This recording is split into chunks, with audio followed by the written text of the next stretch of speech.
이제 십계명 이제 다섯 번째 계명 이제 들어갑니다. 다섯 번째 계명부터는 이제 명령의 주제가 바뀌게 되죠. 지금까지 계시된 네 개의 계명은 하나님과 하나님의 백성 사이의 관계를 정의하고 있다면, 이제부터 나타나는 여섯 개의 계명은 사람과 사람 사이의 관계를 이제 다루고 있죠. 예수님께서는 우리 잘 아시는 바와 같이 율법의 핵심을 하나님 사랑 그리고 이웃 사랑으로 요약하셨습니다. 그와 같이 십계명도 정확하게 이 구조로 되어 있습니다. 하나님 사랑과 하나님과의 관계 그리고 이웃과의 관계를 나타내고 있죠. 우리가 십자가를 생각할 때 수직적인 기둥만 하나 세워져 있으면 그건 사실 십자가가 아니죠. 십자가가 완성되기 위해서는 이 지면과 수평을 이루는 이 들보가 교차해야, 그래야 이 십자가가 완성되는 것처럼 참된 믿음, 참된 신앙도 마찬가지라는 거예요. 우리가 하나님과의 관계만이 바로 선다고 해서 우리가 좋은 믿음, 좋은 신앙인이 되는 것이 아니라 하나님과의 관계만큼 우리 이웃들과의 관계 가운데에서도 우리의 신앙이 어떤 내 이웃을 향한 사랑과 또 윤리와 지켜야 할 윤리와 또 책임으로서 증명되어야 우리가 온전한 신앙인이 될 수 있는 것이죠. 하나님 앞에 점점 온전해질 수 있게 되는 것입니다. 오늘 이 5계명부터는 굉장히 기초적인 우리 도덕책 가운데에서도 우리 초등학교에서 배울 법한 그런 기초적인 어떤 도덕법들이 나열되어 있기 때문에 여기서부터는 너무 이 의미들을 깊이 들어가는 것보다는 지금까지 전통적인 어떤 해석에 기반해서 이 여섯 가지 계명을 쭉 훑고 나가는 것이 더 좋으리라고 생각이 됩니다. 우리 많은 대부분의 학자들은 십계명이 두 돌판에 새겨져 있잖아요. 그래서 두 돌판에 새겨져 있을 때 1계명부터 4계명까지가 첫 번째 돌판, 그리고 5계명부터 마지막 10번째 계명까지가 두 번째 돌판, 그래서 4개의 계명과 6개의 계명으로 두 개의 돌판이 이루어져 있다라고 전통적으로 해석을 합니다. 그리고 저도 그게 합당하다라고 생각을 하고요. 먼저 5계명을 보겠습니다. 5계명은 부모와 자녀들 사이의 계명입니다. 우리 모든 그 이웃 사랑을 할 때 이웃과의 어떤 사랑, 그 관계의 첫 번째 단추가 무엇이냐면 바로 부모를 공경하는 일이다라는 거예요. 성경에서는 특별히 하나님과 이스라엘 백성과의 관계를 아버지와 아들로 묘사를 합니다. 그래서 하나님과 하나님의 백성 사이의 관계를 아버지와 아들로 나타내 주는 것이죠. 부모는 눈에 보이지 않는 하나님을 대신하여서 우리에게 생명을 주셨고 또 양육의 은혜를 베풀어 준 바로 하나님의 대리자나 마찬가지입니다. 하나님의 사랑을 또 우리에게 가장 가깝게 보여주시는 분들도 바로 부모님이시죠. 물론 일부 그렇지 못한 부모님들도 계십니다. 그러나 일반적으로는 우리 부모님께서 그나마 하나님의 사랑에 가장 가까운 사랑 그리고 헌신을 우리 자녀들에게 보여주시죠. 베풀어 주시죠. 여기서 공경하다라고 번역되어 있는 히브리어는 카베드라고 하는 단어인데, 이 카베드는 직역을 하면은 무겁게 여기다라는 거예요. 그러니까 너의 부모를 무겁게 여겨라, 중요하게 여겨라라는 것이 이 다섯 번째 계명이에요. 당연히 우리 부모님들이 연약하고 또 실수하실 때가 있습니다. 그러나 그러함에도 불구하고 우리는 그 존재 자체를 무겁게 여겨야 합니다. 우리 현대 사회에서는 우리 많은 이 젊은 세대들이 하나님 아버지라는 단어에 굉장히 거부감을 갖고 있다라고 해요. 왜냐하면은 내 아버지를 생각할 때 하나님 아버지라는 이 단어에서 어떤 사랑이나 선한 것들이 느껴지지가 않는다라고 하거든요. 그러니까 아버지에 대한 어떤 부모님에 대한 상처가 있는 그런 사람들이 이 하나님 아버지라는 단어에 대해서 굉장히 거부감을 나타낸다라고 하는데, 그러나 사실 그것은 우리가 반대로 생각하는 거예요. 우리가 잘못된 아버지 상을 통하여서 온전하신 아버지를 왜곡해서 바라보는 것이죠. 여러분 그렇지 않습니까? 그러니까 우리는 사실 온전하신 아버지 상을 통하여서 우리의 비록 연약하고 흠이 있을지라도 그러나 우리의 아버지를 그러니까 똑바로 된 렌즈로 바라보아야 하는데 우리는 거꾸로 바라보고 있다라는 거예요.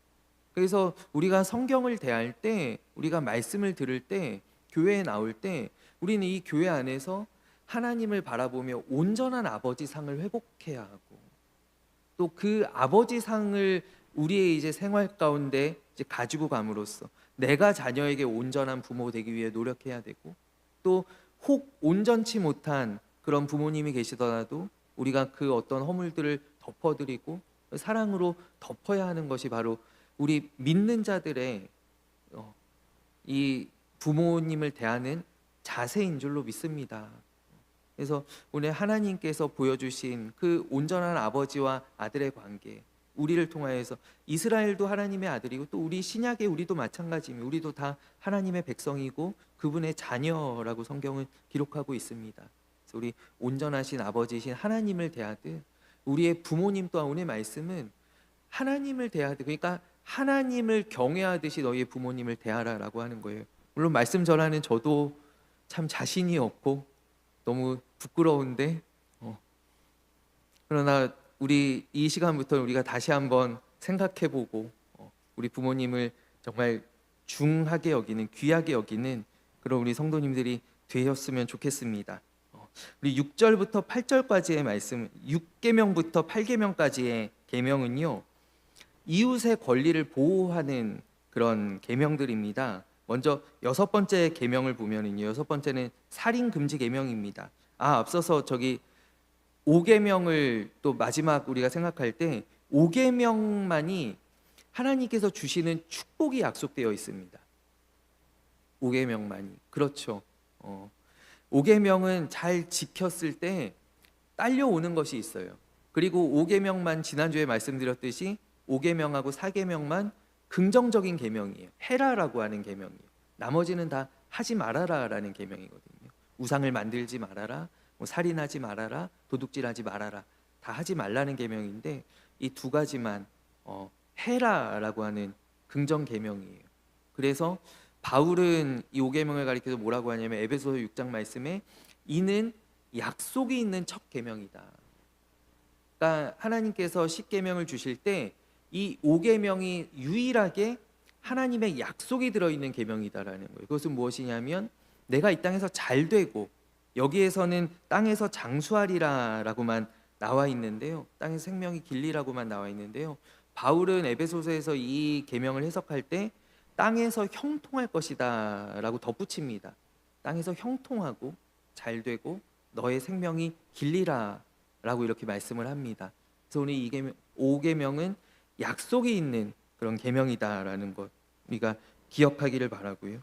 그리고 6번째 계명으로 이제 넘어가요. 6번째 계명은 살인을 금지하는 계명입니다. 특별히 여기서 죽이다라고 하는 살인할 때 죽이다라고 하는 이 라하츠라고 하는 동사가 쓰여졌거든요. 근데 이 동사는 그러면은 우리가 살인하지 말라라고 했을 때 조금 하나님의 어떤 우리의 명령과 또 하나님의 행보와 조금 상충되는 부분들이 있잖아요. 예를 들면 하나님께서 사울에게 아말렉을 진멸하라라고 명령하셨단 말이에요. 그러면은 그런 계명들을 우리가 어떻게 이해를 해야 하는가? 또 하나님께서 죽이라라고 명령하시는 것들이 사실 율법서에 많이 있습니다. 모세 오경 가운데 뭐 예를 들어서 살인한 자는 반드시 죽여라라고 하죠. 간음한 자도 죽여야 하고 안식일을 범한 자들도 죽여야 하고 그러니까 하나님께서 죽이라라고 명하시는 부분들이 사실 많이 있거든요. 그래서 이 계명 가운데 들어간 동사를 제가 말씀을 드리는 거예요. 이 라하츠라고 하는 이 동사는요 전쟁이나 어떤 사형 가운데 그러니까 범죄에서 당하게 되는 죽음 가운데에서는 사용되지 않는 동사입니다. 그러니까 그 죽이는 것과 여기 계명에 나와 있는 죽이는 것은 구별된 단어라는 거예요. 구별된 동사라는 거예요. 그래서 오늘 이 단어에는 어떤 뜻이 들어있냐면 어떤 나의 미움과 증오심과 분노와 또 악한 의도에 의해서 악의에 의해서 거기에서 나온 나쁜 마음을 품고 일부러 고의적으로 사람을 죽이는 것, 고의 살인에 대하여서 오늘 철저하게 하나님께서는 금하고 계시는 거예요. 왜냐하면 이 생명은요, 전적인 하나님의 고유 권한이다라는 것이죠. 생명을 창조하시고 또 모든 생명을 주관하시는 것은 하나님의 고유한 권한인데, 이 권한을 내가 누군가를 살인하게 될 때 그 권한을 침범하게 된다라는 거예요. 그렇게 된다라고 한다면 우리가 그 생명의 주인이신 하나님 앞에 내 생명을 내놓아야 한다라는 것이죠. 내가 만약에 누군가를 죽였다라고 한다면, 고의적으로 죽였다라고 한다면 그 생명의 주관자이신 하나님 앞에 내 생명을 내놓아야 한다라는 거예요. 그것이 바로 하나님의 정의와 공의에 합당한 심판이다라는 것이죠. 그러나 또 성경은 하나 예외적인 조항을 하나 두는데, 그것은 무엇이냐면 고의가 아닌 살인에 대하여서 대비책을 또 성경은 우리에게 줍니다. 그것이 무엇이냐면 도피성이죠. 그러니까 우리가 실수 혹은 부지 중에 살인하게 되는 경우들이 있습니다. 물론 이것도 참 마음 아픈 일이지만은, 뭐 예를 들면 성경에서 이야기하는 묘사는 도끼로 나무를 팼는데 갑자기 도끼가 뚝 하고 부러져서 도끼날이 휘잉 하고 날아가는 거예요.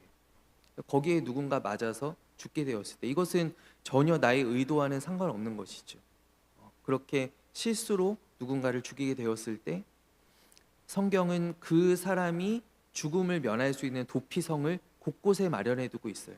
그래서 이 도피성에 대해서는 또 뒤에 자세히 나올 테니까 우리가 여기에서는 이 정도로 넘어가고, 하나님께서는 이 모든 어떤 경우의 수들에 대하여서 굉장히 세세하게 지침들을 주시고 계시다라는 거예요. 여기서는 어떤 고의적인 그런 살인을 하지 말라라고 우리에게 명하시는 것입니다. 그리고 7번째 계명은 간음하지 말라라고 하는 계명입니다. 이 계명은 어떤 성적인 그런 순결함을 지키라라는 것을 넘어서서 결혼 생활의 소중함을 가르치는 계명이 바로 이 계명입니다. 그러니까 하나님께서 우리를 위하여 만드시고 우리에게 선물로 주신 공동체가 바로 가정인데, 이 가정을 지키는 것에 대한 중요성을 하나님께서 이 계명을 통하여서 우리에게 알려주신다라는 것이죠. 그렇기 때문에 이 간음이라고 하는 이 죄는 사람을 향한 죄악인 것과 동시에 가정을 창조하신 하나님의 의도를 손상시키는 그런 죄악이다라는 거예요.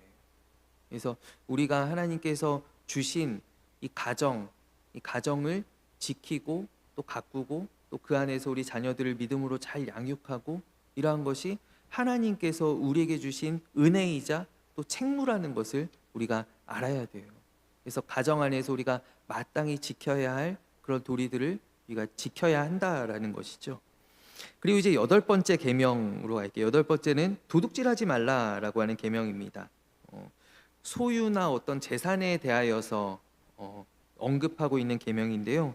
근데 오늘 8번째 계명은 유대 랍비들이 해석할 때 어떤 서로의 재산권을 인정하는 것을 넘어서 오늘 이 도둑질하지 말라라고 하는 계명 가운데는 어떤 것이 담겨 있냐면요, 누군가를 유괴하는 것, 어린아이를 유괴하는 것, 누군가를 납치하는 것, 이것은 다시 이야기하면 생명을 도둑질하는 것이죠.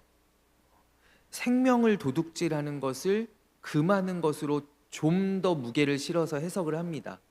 그러니까 여기에서 도둑질하지 말라 굉장히 간단하게 하나님께서 명령하셨는데, 그러나 이것을 전통적인 해석 가운데에서는 이것이 단순히 물건을 훔치는 도둑질이 아니라 생명을 도둑질하는 것으로 이해한다라는 거예요. 전통적으로 유대교에서 그렇게 이해가 되어 왔고 우리 기독교도 마찬가지입니다. 그래서 어떤 어린아이들을 유괴한다거나 누군가를 납치하는 것, 그런 것들을 엄격히 금하는 것입니다. 그렇게 바라보는 근거가 되는 것이 무엇이냐면 앞서 우리가 나누었던 세 가지 계명이 어떤 계명들이냐면 이것을 금하였을 때, 이것을 어겼을 때 사형에까지 처해질 수 있는 죄목들입니다. 부모님께 대하여 패역한 아들들은 끌어내서 돌로 치라라고 명령합니다. 부모님을 공경하지 않는 것을 넘어서 부모님께 막 패악질을 저지르고 그런 자녀들은 돌로 치라라고 하나님 명령하셨어요. 살인, 간음 다 이 사형에 해당하는 범죄이고요. 그리고 바로 뒤에 있는 이웃에 대하여 거짓 증언하는 것도 최고형이 사형입니다. 그러니까 요 앞과 뒤에 있는 계명들이 다 죽임을 당할 수 있는 죄다라는 거예요. 근데 도둑질이 그냥 어떤 물건을 도둑질한다라고 하면 이것은 죽음까지는 이르지 않는 죄예요. 이거는 그 물건을 몇 배로 보상해 주면 되는 것이거든요. 그러니까 맞지 않다라는 것이죠. 그래서 이제 많은 이제 랍비들이 해석을 할 때 여기 이 8번째 계명도 그러한 취지일 것이다라는 해석을 내놓는 거예요. 그래서 이 계명도 어겼을 때 죽임을 당할 수 있는 그런 엄중한 도둑질에 대하여서 하나님께서 말씀하시는 계명이다. 그리고 두 번째 근거는 무엇이냐면 재산권에 대한 논의는 뒤에 나오는 마지막 10번째 계명에서 사실 충분히 논의되어집니다. 10번째 계명이 무엇입니까? 내 이웃의 집을 탐내지 말라. 내 이웃의 아내나 그의 남종이나 그의 여종이나 소나 나귀나 이웃의 소유를 탐내지 말라. 그러니까 사실 이 재산권에 대한 소유권에 대한 그런 논쟁은 뒤에 있는 10번째 계명에 상세하게 다루고 있다라는 것이죠. 그래서 그것이 이 8번째 계명에서 중복해서 다뤄질 필요가 없다라는 거예요. 우리가 사실 우리가 십계명을 해석할 때 많이 이제 여기에서 좀 갸우뚱하게 되는 부분인데 많은 분들이 아마 이 십계명을 읽으시다가 뭐야 도둑질만 2번 나와 있네? 아마 이런 생각들을 해보신 분이 계실 거예요. 그런데 우리 8번째 계명은 그런 차원의 도둑질을 넘어서는 도둑질이다라는 것이죠. 그리고 또 이제 마지막 3번째 근거로는 무엇이 있냐면 여기 등장하는 도둑질하다, 훔치다라고 하는 동사가 가나브라고 하는 동사입니다. 히브리어 가나브라고 하는 것인데 이 동사는 어디에서 쓰이냐면은 구약에 쓰여진 예들을 보면은 출애굽기 21장 바로 뒷장 말씀에 사람을 납치하다라고 할 때 사람 납치하는 거에 이 가나브라는 동사가 쓰입니다. 그리고 신명기 24장에도 동일하게 가나브라고 하는 동사가 쓰이는데 그것은 사람을 유인해서 함정에 빠뜨리다. 사람을 유인하다라고 할 때 그 사람을 훔치다라고 하는 가나브라고 하는 동사가 쓰입니다. 근데 이 두 가지 제가 지금 말씀드렸던 출애굽기 21장과 신명기 24장 말씀에는 그러한 사람은 반드시 죽이라라고 하나님께서 명령하셨어요. 그러니까 여기에 8계명에 쓰여진 이 가나브라고 하는 동사가 이 훔치다라고 하는 이 동사가 단순히 어떤 남의 집에 있는 소나 양이나 어떤 소유들을 훔치는 것이 아니라 사람을 크게 위험에 빠뜨리는 어떤 사람을 납치하거나 사람을 유인해서 큰 위험에 빠뜨리는 그의 생명까지도 앗아가는 그러한 도둑질에 대하여서 말씀하고 있다라고 보는 것이 굉장히 타당하다라는 거예요. 그래서 여기 도둑질하지 말라라고 하는 계명은 바로 그러한 관점에서 우리가 이해하면 좋겠고요. 그리고 9번째 계명, 거짓 증거하지 말라라고 하는 것은 배경은 법정 증언입니다. 법정에 가서 증언하는 것입니다. 우리도 가장 무거운 죄 가운데 하나가 위증하는 죄입니다. 위증하는 죄. 그렇다고 우리나라가 거기에 대해서는 아직 그렇게 처벌이 막 세지는 않지만 그러나 민주주의 국가에서는 이 위증죄를 굉장히 무겁게 다루거든요. 성경도 마찬가지입니다. 왜냐하면 이 위증을 하게 되면은요, 진실이 왜곡되면은요, 그 짐을 이 거짓 증거한 사람만 지는 것이 아니라 이 사회 공동체 전체가 그 책임을 지게 됩니다. 만약에 내가 누군가를 모함해서 거짓 증거해서 그 사람이 법정에서 어떤 불이익을 당하게 되었다. 예를 들어서 사형을 당하게 되었다라고 한다면 그 책임이 나에게만 있는 것이 아니라 그 재판을 잘못한, 또 그렇게 몰아간 모든 그 사회에 그 책임이 돌아가게 된다라는 거예요. 그래서 이 위증이라고 하는 이 죄는 사회를 좀먹는, 사회를 병들게 하고 사회를 죄짓게 만드는 그러한 죄다라는 것이죠. 우리가 이 위증에 대해서는 우리 성경에 우리가 잘 알 수 있는 부분이 이세벨이 나봇의 포도원을 뺏는 장면이에요. 열왕기서에 나오죠. 아합이 이제 그 나봇의 포도원을 갖고 싶어서 끙끙 앓고 있으니까 옆에 이세벨이 이렇게 얘기하죠. 당신은 진짜 좀스럽게 뭐 이런 거 가지고 걱정하냐고, 그러면서 나한테 맡기라고 이러면서 어떻게 합니까? 그 나봇이 어떤 잔치 자리 가운데 있을 때 거짓 증인 2명을 매수합니다. 거짓 증인 2명을 매수해서 2명이 같은 목소리로 여기 있는 이 나봇이 하나님을 모독하는 것을 내가 똑똑히 들었다. 하나님을 모독하면은 그것은 사형에 해당하거든요. 그러니까 사람들이 그 증언의 일치함을 보고 온 무리가 끌고 나가서 나봇을 죽입니다. 그래서 그 죄를 결국 누가 뒤집었습니까? 그 죄를 그 거짓 증인 또 아합과 이세벨뿐만이 아니라 이 북이스라엘 왕국 전체가 뒤집어 쓰게 되는 거예요. 그와 같이 이 거짓 증언의 위력이라고 하는 것이, 그 파장이 참으로 크다라는 것이죠. 그래서 하나님께서는 이웃에 대하여서 거짓 증언하지 말라. 또 이 말씀은 앞에 있는 계명과 연결하여서 하나님의 이름으로 맹세하지 말아라. 특별히 법정에서나 어디에서나 하나님의 이름으로 맹세하지 말아라 라고 하는 그 계명과도, 너의 여호와의 이름을 망령되이 일컫지 말라라고 하는 그 계명과도 우리가 연결지어서 생각해 보면 좋겠습니다. 그리고 마지막 이제 10번째 계명입니다. 10번째 계명은 타인의 소유권을 인정하라라고 하는 계명입니다. 타인의 소유권을 너희는 존중하여라, 인정해 주어라 라고 하는 계명이에요. 근데 여기서 독특한 것은 지금까지의 모든 계명들은 행동을 금하는 계명이었어요. 이거 하지 말아라, 저거 하지 말아라 라고 하는 행동을 금하는 계명이었는데, 여기에서는 하나님께서 무엇을 금하냐면 마음을 금하십니다. 탐심을 품지 말아라. 그러니까 탐내는 마음 자체를 금하시는 계명이 바로 10번째 계명이다라는 거예요. 이 계명은 상호 존중을 기반으로 작동을 합니다.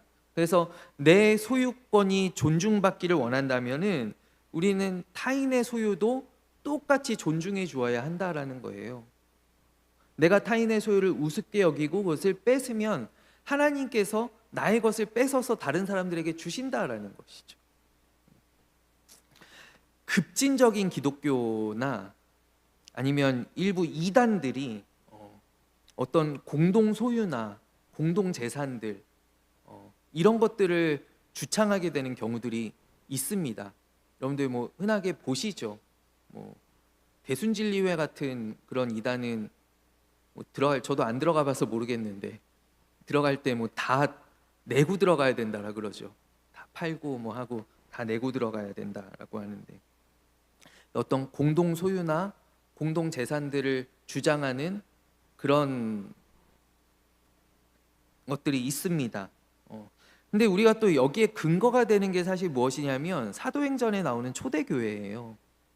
초대교회를 보면은요, 초대교회는 다 이렇게 모아서 이렇게 쓰고, 그러니까 사도들이 앞장서서 자기의 어떤 물건들을 내고 밭을 팔아서 또 판 돈을 가지고 오고, 바나바와 같은 사람은 그래서 다 통용하고, 어떤 이런 것이 굉장히 건강한 교회의 모습인 것처럼 사실 우리에게 비춰지잖아요. 그래서 지금도 많은 초대교회를 모델로 삼는 그런 교회들이 막 부자들을 꾸짖기도 하고요. 막 그런 어떤 교회들을 우리가 심심치 않게 보게 된다고요. 근데 여러분, 사도행전에 나오는 초대교회는 물론 우리가 본받아야 하는 교회이고 우리가 롤모델로 삼을 만한 교회입니다. 그러나 이 부분에 있어서는 초대교회가 굉장히 특수한 경우에 있었다라는 것을 우리가 알아야 돼요. 그러니까 그들이 자발적으로 어떤 물건들을 이렇게 팔고 돈을 모으고 이렇게 서로 통용하게 된 것은 어쩔 수 없이 그랬다라는 거예요. 어쩔 수 없이. 왜냐하면 이 초대교회는 박해를 받는 교회였고 핍박을 당하는 교회였고, 그렇기 때문에 그들이 양지에서 살아갈 수 없고 음지에 모여서 공동체 생활을 했기 때문이죠.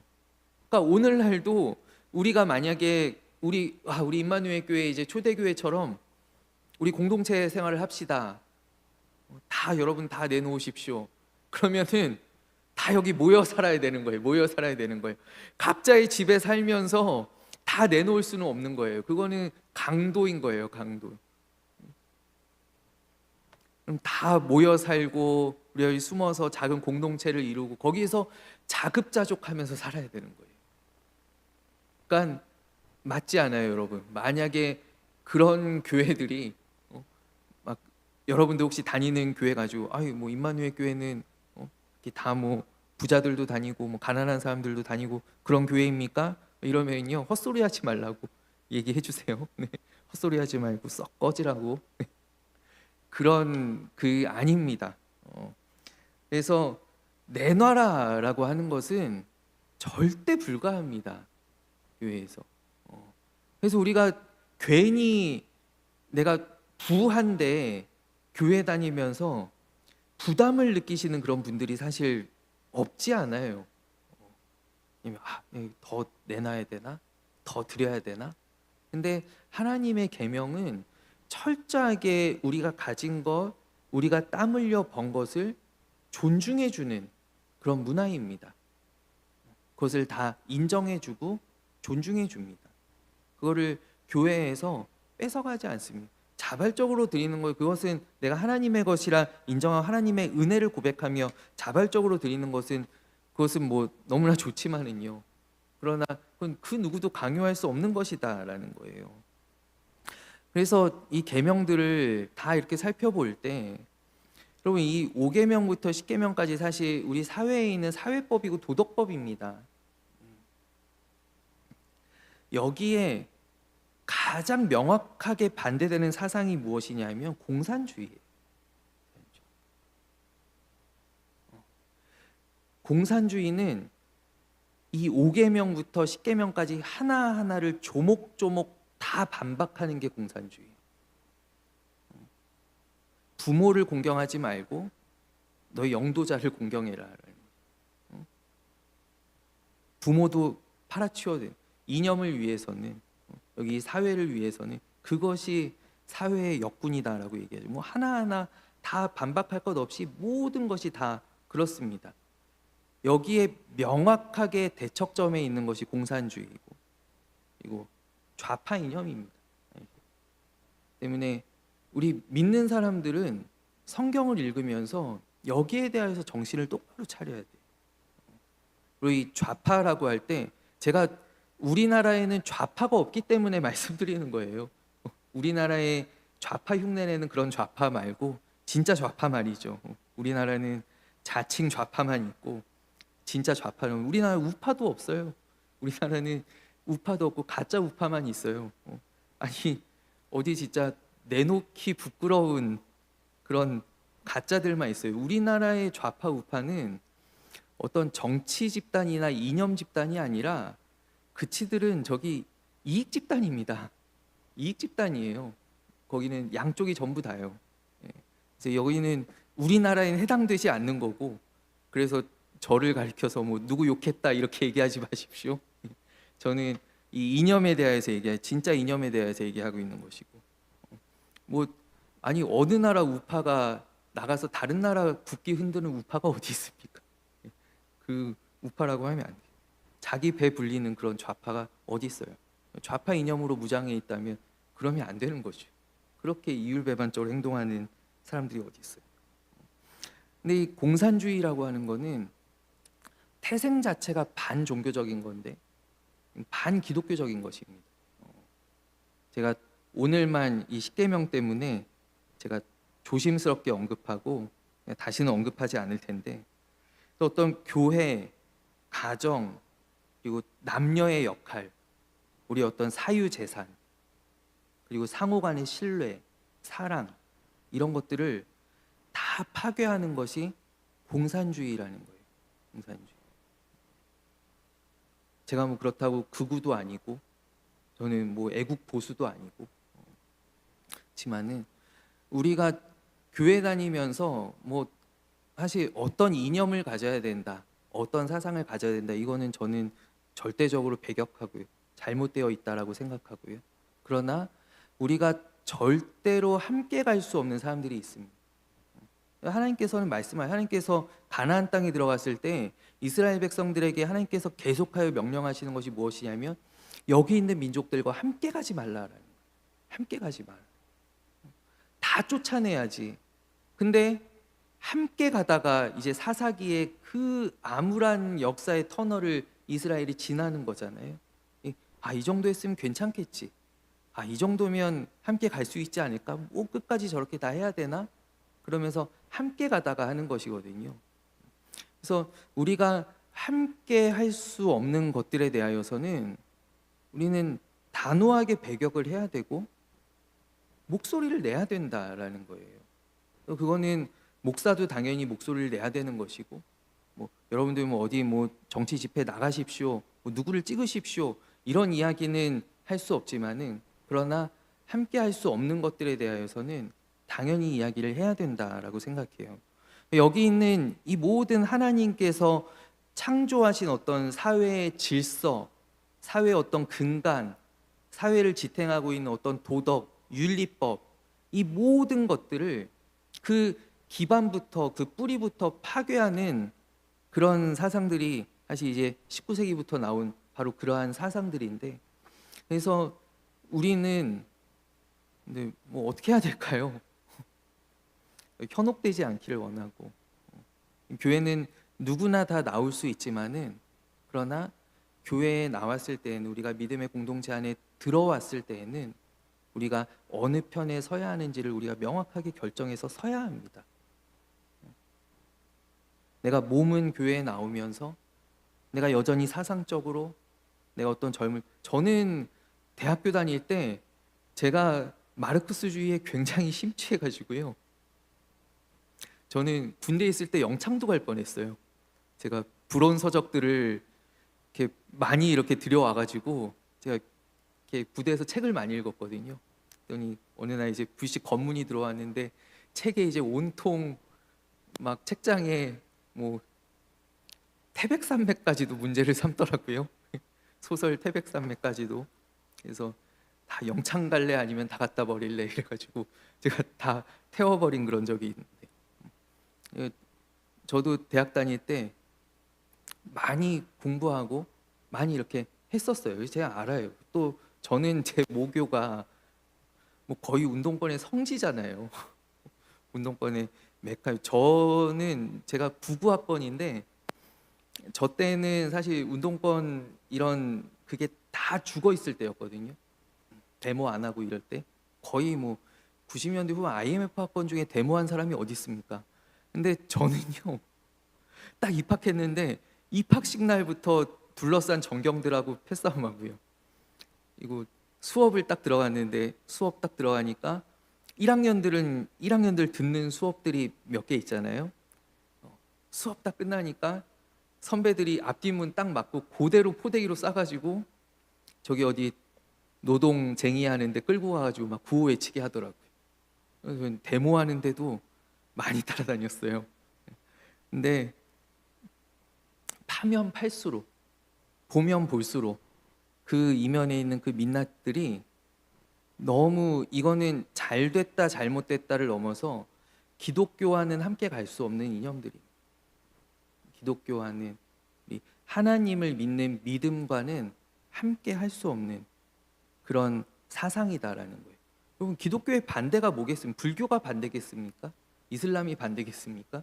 기독교의 반대말이 뭡니까? 공산주의예요. 저는 완전히 정대척점에 서 있는 것이 바로 그것이. 제가 오늘 이렇게 말씀을 이렇게 계속 준비하다가 계속 이렇게 주시는 그런 마음들이 있어. 제가 너무 조심스럽게, 그러나 또 세게 또 말씀드린 것을 용서하시고, 그러나 우리 교회가 또 우리 성도님들이 늘 어떤 하나님의 복음 위에 서 있는, 진리 위에 서 있는 그러한 우리 성도님들이 되시기를 간절히 바래요. 우리의 삶 가운데에서 우리 하나님께서 주신 계명들을 귀하게 여기고 그것들을 지키고, 이거 뭐 옛날 건데 요새도 이런 거 지키는 사람들이 어디 있나 하고 그냥 옛 것으로 취급하는 것이 아니라 이 계명들이 오늘날 우리의 삶 가운데도 살아 숨쉬도록 그렇게 하나님의 계명을 잘 지키며 나아가는 우리 모든 성도님들이 되시기를 간절히 소원합니다. 이 시간 함께 기도하겠습니다. 하나님 아버지, 오늘까지 이 하나님께서 시내산에서 하나님의 백성들에게 주신, 또 오늘 우리에게 주신 아버지 10가지 계명들을 우리가 다 나누었습니다. 하나님, 이 계명들이 그냥 옛 계명들이 아니라 오늘날 우리의 삶 가운데도 살아 역사하는 새 계명 되게 하여 주시고, 아버지, 우리가 이 세상에 모두 참 어지러운 세상이고 너무나 다양하고 우리 판단하는 것이 너무나 어렵습니다. 그러나 우리가 늘 하나님의 말씀, 복음의 진리에 굳게 서서 그 기준하여 우리가 모든 것들을 분별할 수 있는 지혜를 주님 우리에게 허락하여 주시옵소서. 아버지, 세상의 것들을 따라가지 않게 하여 주시고, 아버지, 이 가운데에서 분별할 수 있는 그런 능력을 주여 우리에게, 또 우리 한국교회 위에, 아버지, 이 나라의 민족 위에 주여 부어주시기를 소원합니다. 아버지, 오늘도 또 이 수요일 이 늦은 시간 또 나와 예배하는 우리 모든 주님의 백성들 기억하여 주시고, 아버지의 돌아가는 발걸음들을 지켜 동행하여 주시오며, 하나님, 이 남은 한 주도 또 주 안에서 승리하는 우리 믿음으로 나아가는 아버지 주님께서 형통하게 하시고 또 은혜 베풀어 주시는 우리 귀한 한 주가 되게 하여 주시옵소서. 함께 하신 주님 감사드리며 예수 그리스도의 이름으로 기도하옵나이다. 아멘.